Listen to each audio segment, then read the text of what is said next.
Hi everyone. Thank you for visiting our channel. Simple manufacturing model consists of an Excel model which presents the case of a one-page model for an already operating manufacturing company. The model generates the three financial statements, profit and loss, balance sheet, and cash flow, and performs a valuation, along with financial ratios. So, a quick overview of the model. In the Contents tab you can see the structure of the model and by clicking on any of the headlines to be redirected to the relevant cells. On the Manual tab you can feed the general information for the model such as model name, responsible, timeline of the model and date and currency conventions. Additionally, there is a description of the color coding of the model in the same tab. Inputs are always depicted with a yellow fill and blue letters. Call up, that is direct links from other cells, are filled in light blue with blue letters, while calculations are depicted with white fill and black characters.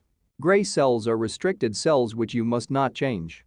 There is also a color coding for the various tabs of the model. Yellow tabs are mostly assumptions tabs, gray tabs are calculations tabs, blue tabs are outputs tabs, that is effectively results or graphs, and finally light blue tabs are admin tabs, for example, the cover page and contents.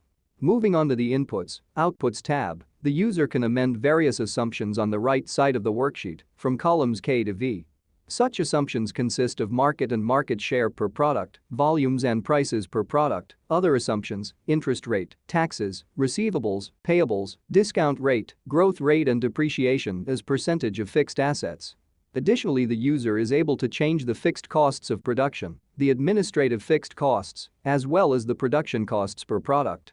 Finally, the user is also able to change the materials market and share, as well as the raw materials purchase price per market. The left side is focusing on the outputs such as the profit and loss, the balance sheet and the cash flow statement. Additionally, a valuation is performed together with the main financial ratios. On the top of the page, the checks make sure that everything is working as planned. Finally, the last tab consists of various graphs, from market size and shares, volumes sold and revenues, per ton contribution, fixed expenses split, production losses, raw materials sourcing and costs, profitability, debt and cash, as well as free cash flows to the firm and valuation. And that's it. Thank you for your time.